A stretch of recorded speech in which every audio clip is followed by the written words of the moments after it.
Start off with some introductions first, and I guess welcome to our 8th grade family night.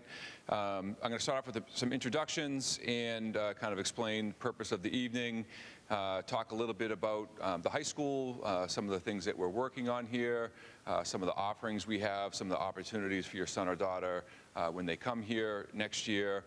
And after this presentation, you'll have an opportunity to discuss programmatic offerings and academic offerings with a variety of our coordinators and department heads that we have with us here tonight, who I'm going to introduce, and they'll just be up in the lobby when we dismiss out of here. So in no particular order, Ms. Heather Northrup is our associate principal, currently for grades 12 and 10. The model we have here as well in the counseling department, when your son or daughter comes, they're assigned an administrator that oversees their class and a counselor that will be with them for their 4 years here at the high school. And so Heather will be the administrator responsible for the current 8th grade, the 9th grade class next year. Mrs. Jennifer Brumby, Social Studies Department Head, Mrs. Jill Graham, our Director of Alternative Education, Mr. George Rakovitz. He's actually a K-12 Coordinator of Fine Arts. Very happy to have our two outstanding school resource officers with us tonight, Officer Danny Murphy and Dom Colicchio, both proud Burlington High School graduates.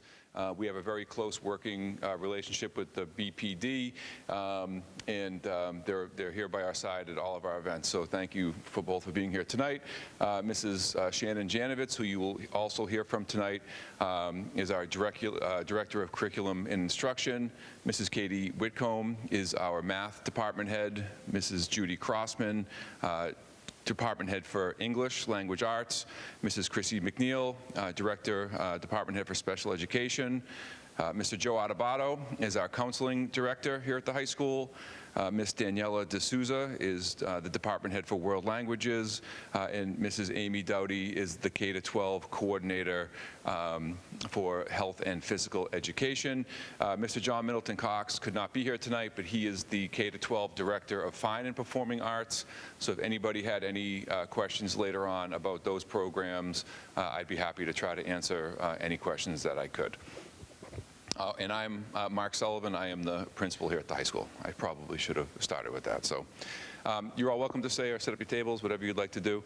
And then Mr. Jarrell Braggs, who I believe will be coming in shortly. He is our associate principal currently for grades 9 and 11.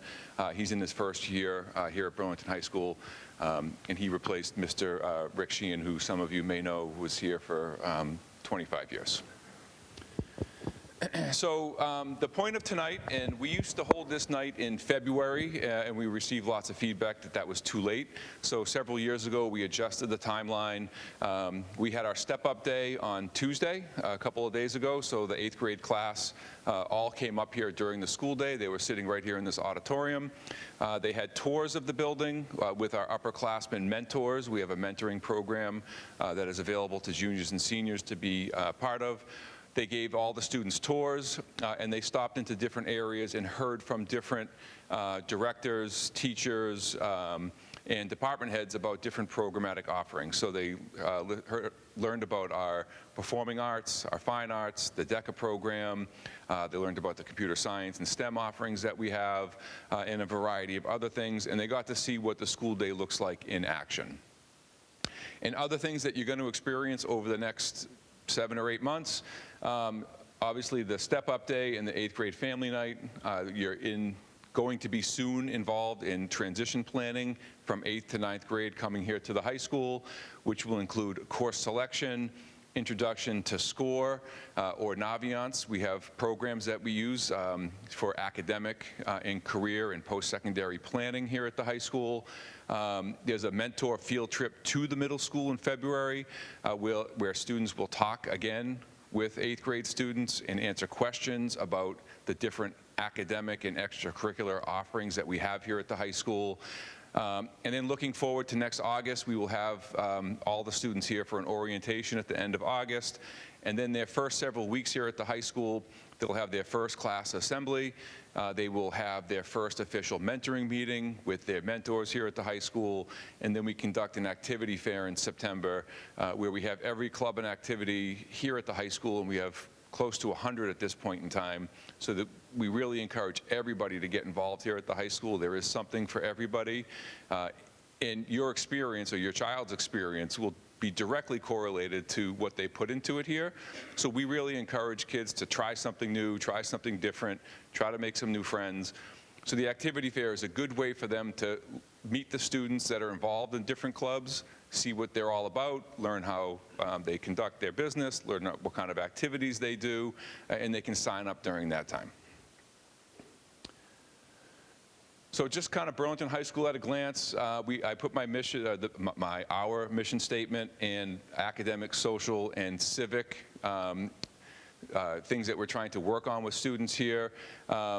But just, you all know this, Burlington is a very diverse place. We're just under 1,000 students here at the high school. We have 60 different languages that are spoken.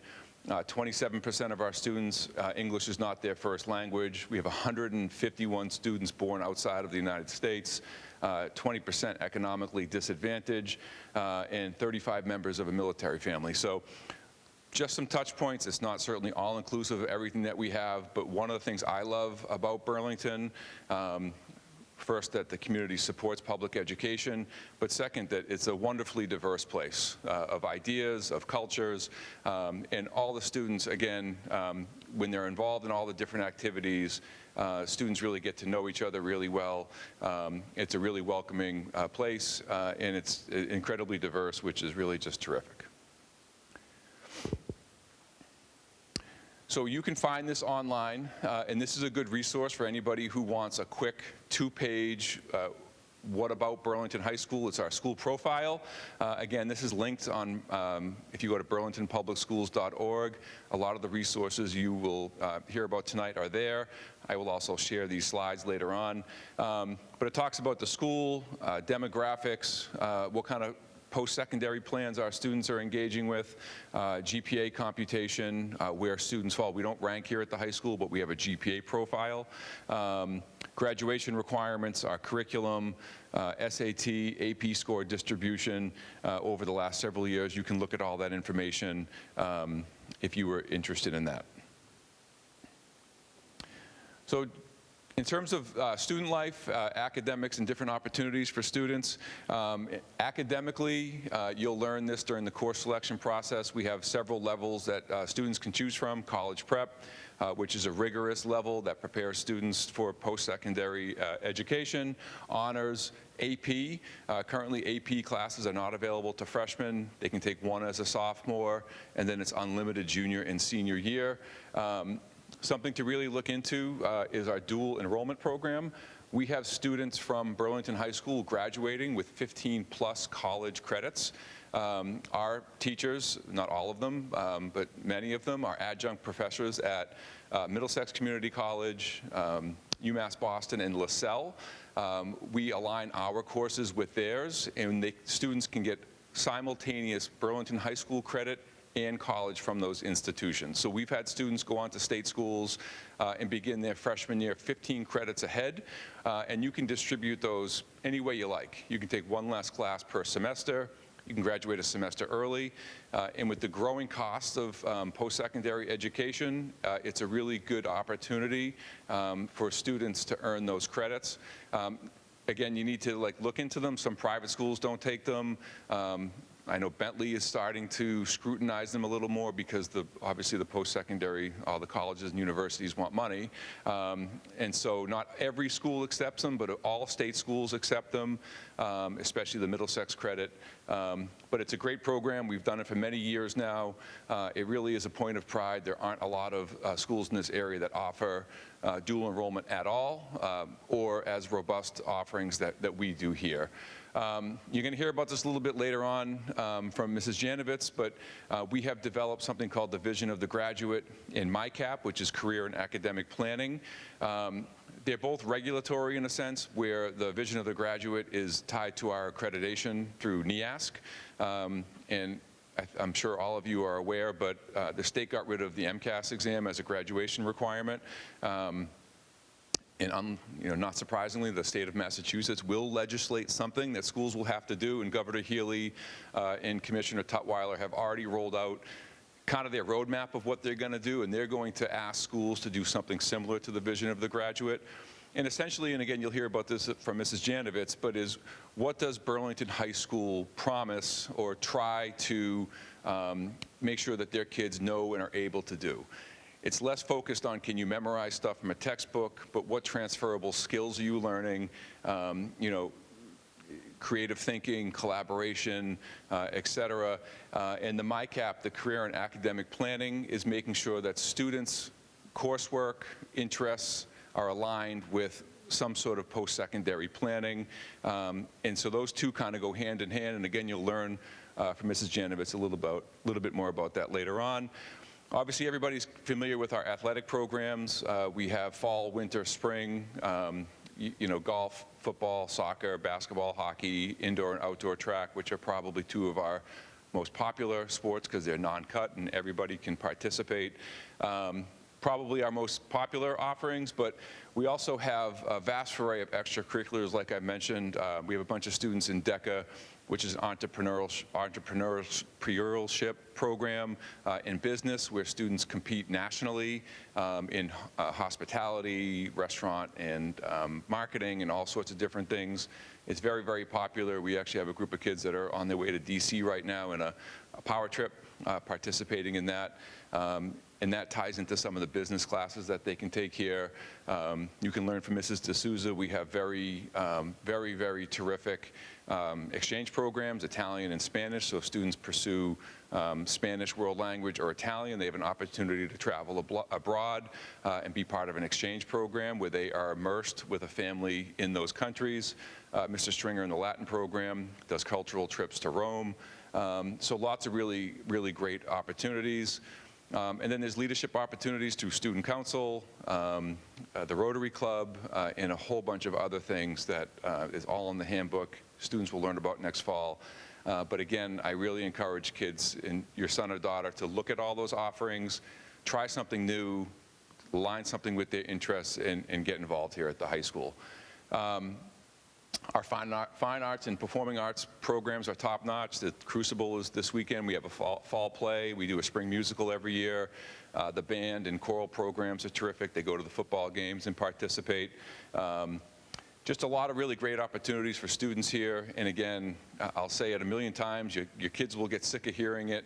Just get involved here at the high school because the experience is enhanced when they're active and taking advantage of as much as possible. Now that being said, I always warn kids too, because the trend is let me sign up for like 80 clubs and put it on my resume, and colleges see right through that.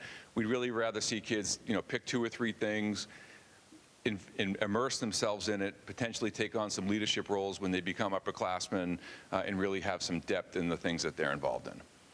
Just want to highlight a couple of quick things. One of the first things that your son or daughter will see, and you'll get information on this in the spring, is our summer reading program. And several of the department heads were instrumental in, including Shannon, in developing this several years ago. We actually didn't have a summer reading program like 6 years ago or something, 7 years, whatever it was. And we kind of said, why don't we do that? It's kind of ridiculous, like everyone has one. So there's like 40 different books that kids can choose that's based on their interest. In the English, the school develops an essential question every year, and it's this year was how do we move forward with purpose? I ran a book group with the several students. I always pick a dog or a war book, and the groups are always small for some reason, I don't know. But every faculty member is involved with it, not just the English department. So we actually have book groups, and it's participation graded. It's not graded on knowledge or quality of answers, but we just sit down and talk about the book. I look forward to it every year. It's always an interesting group of kids to have. But it's just a really neat program that we do. It tries to get kids excited about reading. And I just want to mention the timing of this year is falling right before Thanksgiving, so we're in the middle of our Spirit Week, and It's just a fun time to be at the high school. They do different theme days, and I don't participate because it's embarrassing. I don't like doing it, but today was Adam Sandler Day. Tomorrow is Generations Day, so you have to dress up like a baby or an old person or something. Monochromatic Monday, where everyone has to dress in the same color. And then Twin Tuesday, where a lot of the kids will dress like twinning, which is pretty funny. And then we have our pep rally on Wednesday, where the whole school goes down to the gym and gets together to celebrate. They do a lot of fun activities, a lot of games. And it's just a fun time. We encourage a lot of our staff members to bring their kids. We try to make it like a family event, and it's just an exciting time. And it usually doesn't, this event fall during this time, but I just wanted to share that the kids have a lot of fun. So some different things that we have here at the high school for support. Academically, we offer a flex block 3 days a week, Tuesday, Wednesday, Thursday. It's a half-hour time from 1:30 to 2, basically, where your son or daughter, teachers can lock kids in for extra help. So sometimes they have no wiggle room, but if they're in good standing, they can sign up to go see a teacher for extra help, make up an assignment. They can use it as a quiet study. It really is like a win block, what I need, but it's time for them to get academic support. We also have some enrichment activities. Some clubs and activities will run occasionally. If participation after school is a barrier, they will run occasional flex blocks during the school day. We have a tutoring program here at the school that's staffed by 3 tutors and an instructional assistant with school adjustment counselor support, so executive functioning as well as academic support. That's a referral-based program. We have a peer tutoring program, which is peer-to-peer support, and we have a writing fellows program, which is a class that students can take, and they actually staff a center where students can go get writing support from their peers. And it's we actually had a school from Nipmuc High School down at Upton and Mendon who came last week to actually learn about what we're doing because they're modeling a program at their own school after it. In terms of mental health and social emotional support, we're very lucky to have a robust array of services here. Again, we have 3 school adjustment counselors. We have a bridge program that is staffed with school psychologists and instructional assistants for students who need school day support. We also have a lot of community-based partnerships with the Burlington Youth and Family Services, Cartwheel, Advocates, and many, many others.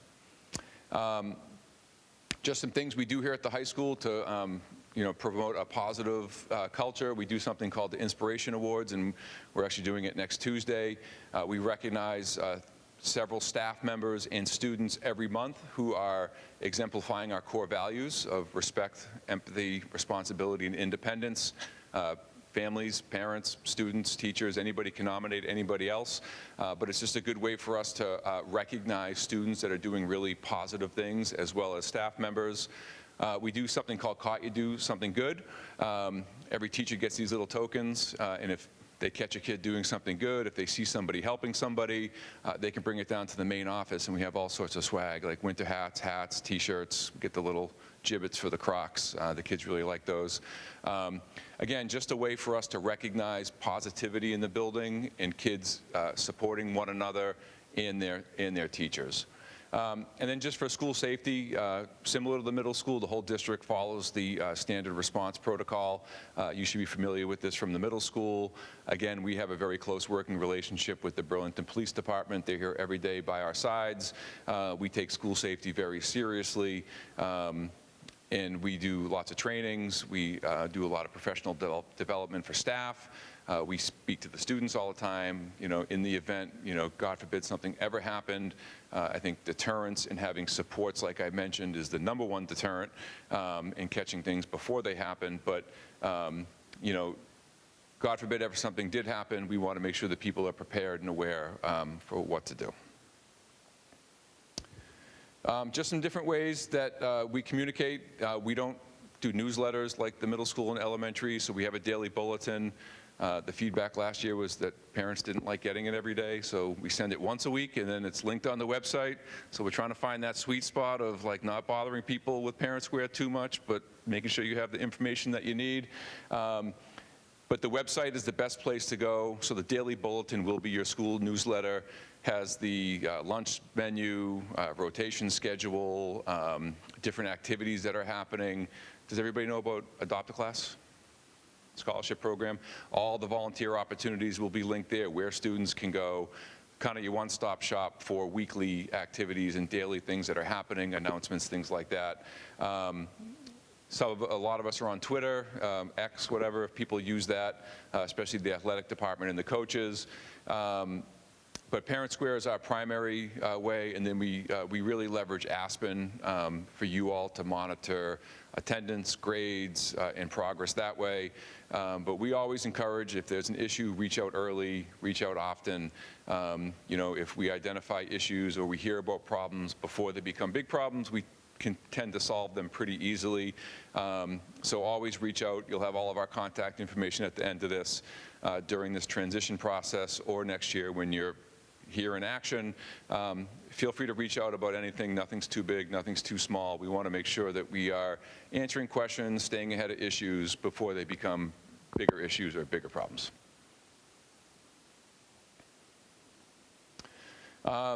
Every year we try to stay kind of ahead of the curve with different things. So we have a cell phone policy this year, and you know, I guess the middle school, it's been like that for a long time. We didn't really have a formal policy here at the high school. It was at teacher discretion.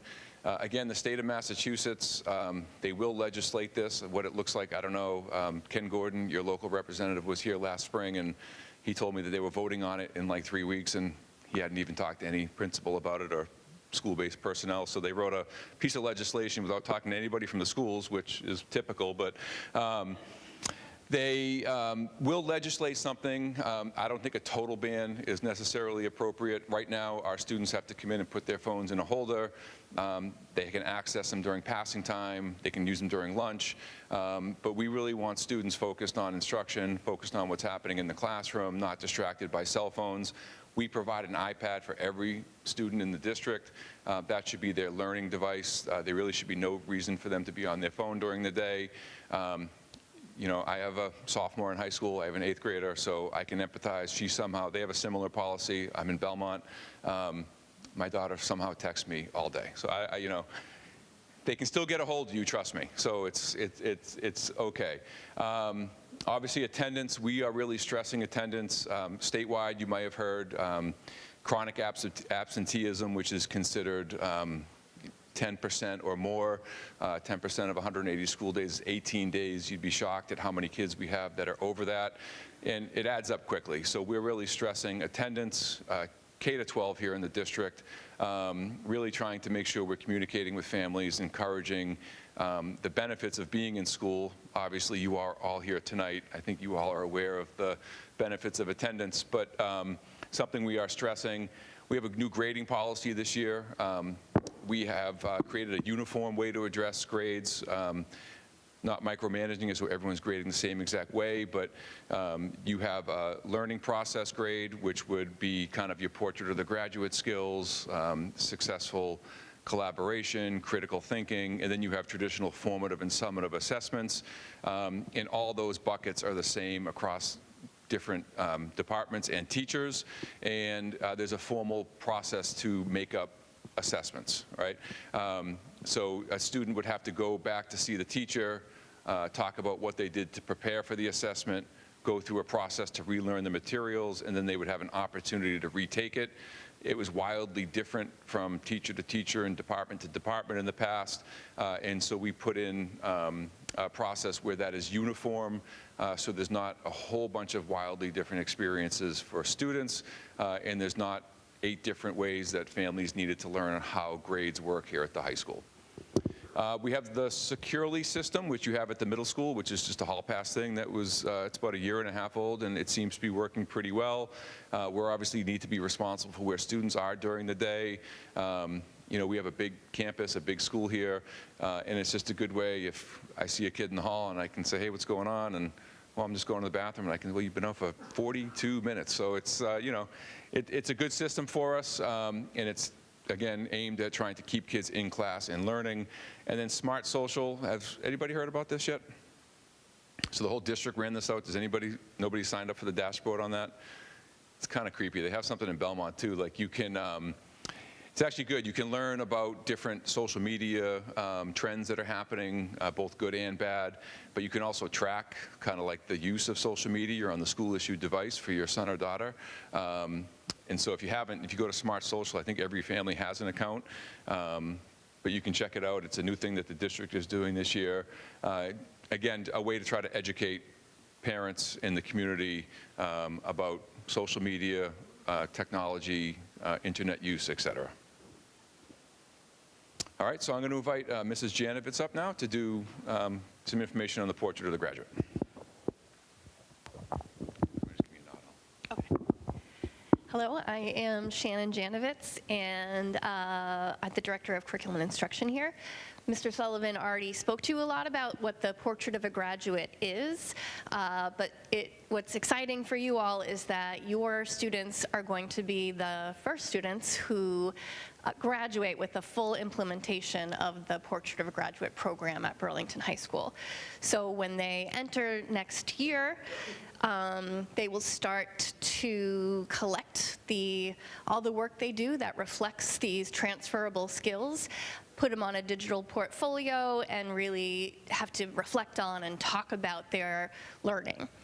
So our Portrait of a Graduate, as Mr. Sullivan mentioned, it's a commitment, it's a promise we make to all students, to all families, to the community, that students who graduate from Burlington High School will have the transferable, durable skills that will help them thrive beyond high school. So whatever they choose to do, post-secondary life, their career, their college, all of that, we spent a long time sort of identifying what skills we felt that they would need to be successful.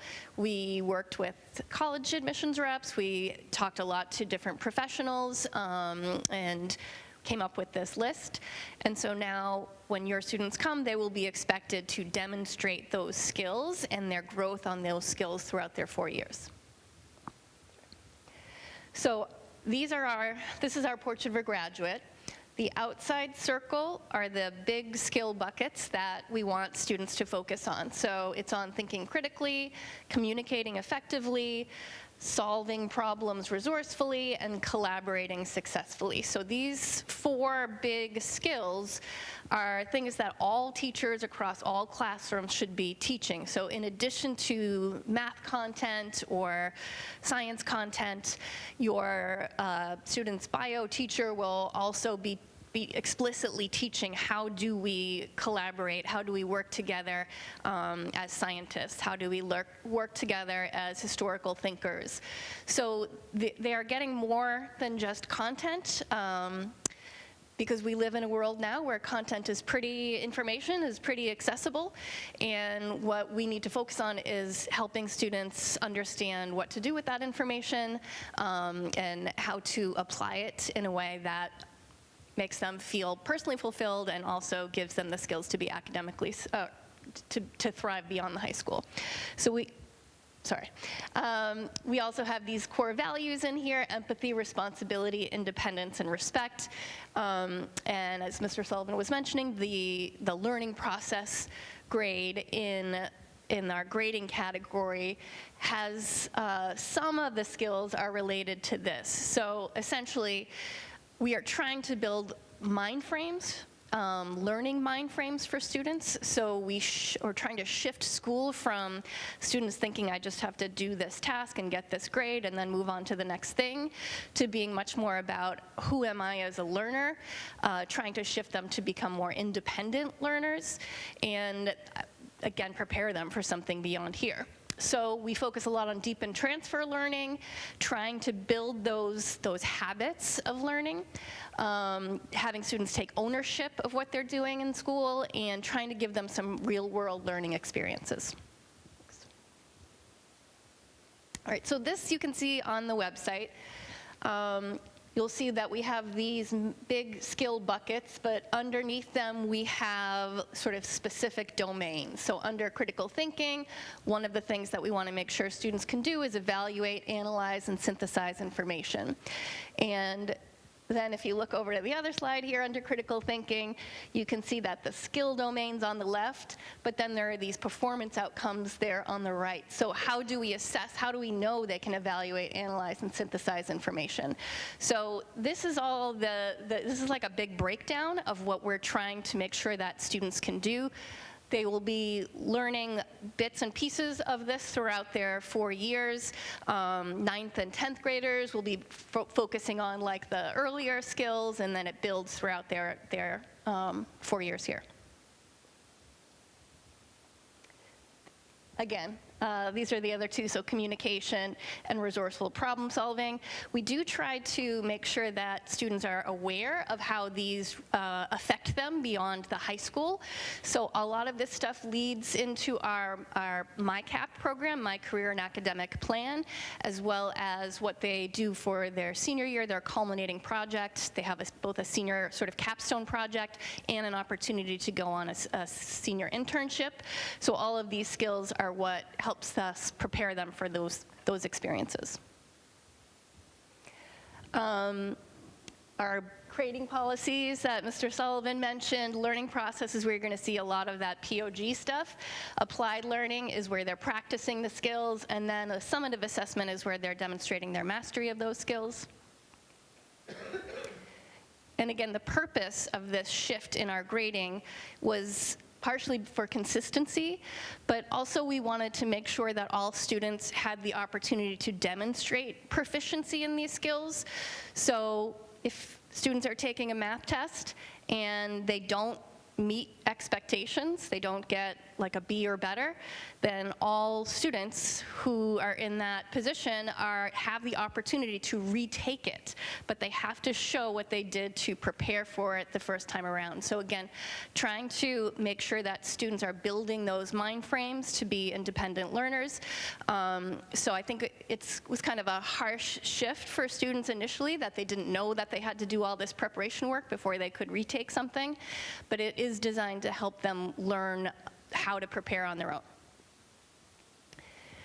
Okay, so over here you'll see some of the learning process skills that people will be assessing, advocating for themselves, thinking about how they can give and receive feedback and process that feedback, how they can assess their approaches to learning, choose different strategies that suit them, figure out what they need for extra help and asking for it, demonstrating perseverance when they're struggling instead of just sort of tapping out.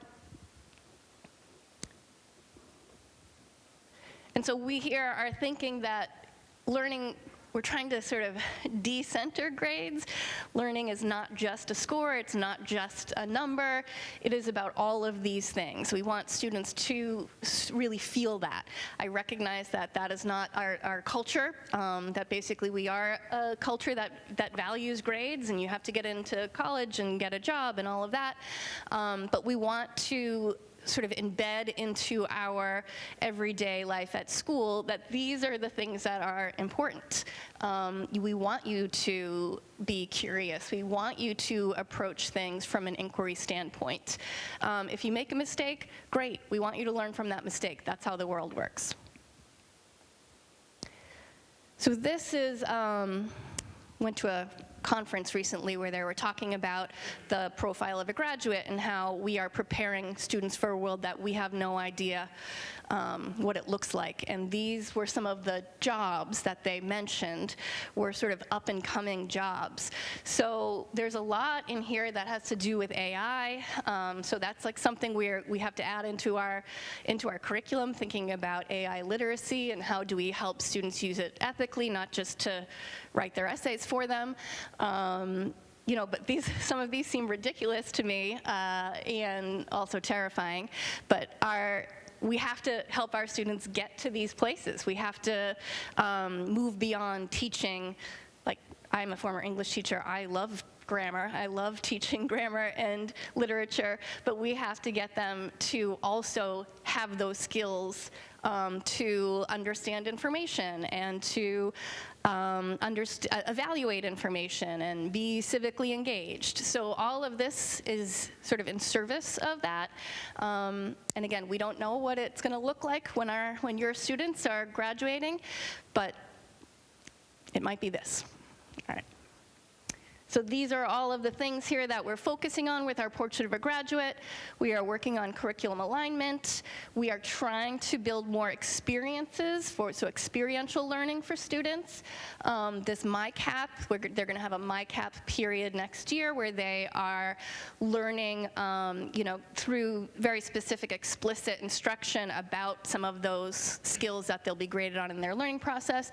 And they're going to be putting all this in a digital portfolio, so by the time they graduate, they're going to have like a presentation, and they'll have to defend that they have met all these, or shown growth in all of these skills. I think that's it. Thank you, Mrs. Janovitz. So I'm going to have Mr. Adebato come up now. We're going to talk a little bit about the actual transition from 8th to 9th grade, course selection, what the next couple of months look like. So, Joe?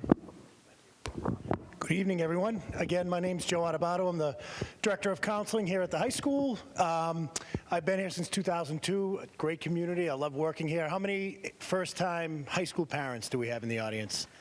All right, wow, okay. I was in your situation last year. My daughter's now a freshman in high school. So far, so good. I really, have worked in education since '02, but when my own daughter is going through it, you realize the influence of peers and signing up for classes and things like that. So we're going to go over that process a little bit. So I'm going to get into more around the logistical aspects of the course selection process. So we have a program of studies. It's up on our high school website. This is the cover of the program of studies. We used to print out 1,000 of these and hand them out to all the students. We don't do that anymore. We do print out about 250 for teachers at the high school, teachers at the middle school, and then all our tutors and other programs throughout the high school have hard copies if students want to access it, but it's all online. Our art department, Mr. Ratkovich, they developed that cover, so that's the cover art from last year. The program of studies, you can go to the next one, is so it's up on the website, and so the program of studies is reviewed by all the high school department heads every year. They go through their respective subject area, they make updates, they may add new courses, they may take courses out, so it's updated from year to year. And it's updated and voted on by the school committee in late January. So what you'll see on the website now would be this current year's program of studies. I certainly encourage you to look at it. Things do change. There aren't many drastic changes, but it will all be up on the website. We do have a section, if you see up there in the top right, it says Rising BHS 8th graders. So that's specific for 8th graders and parents, some common questions, some things that may come up. I would encourage you to take a look at that and read through that to see some of the questions or any kind of concerns that you may have so you can have an understanding of the process.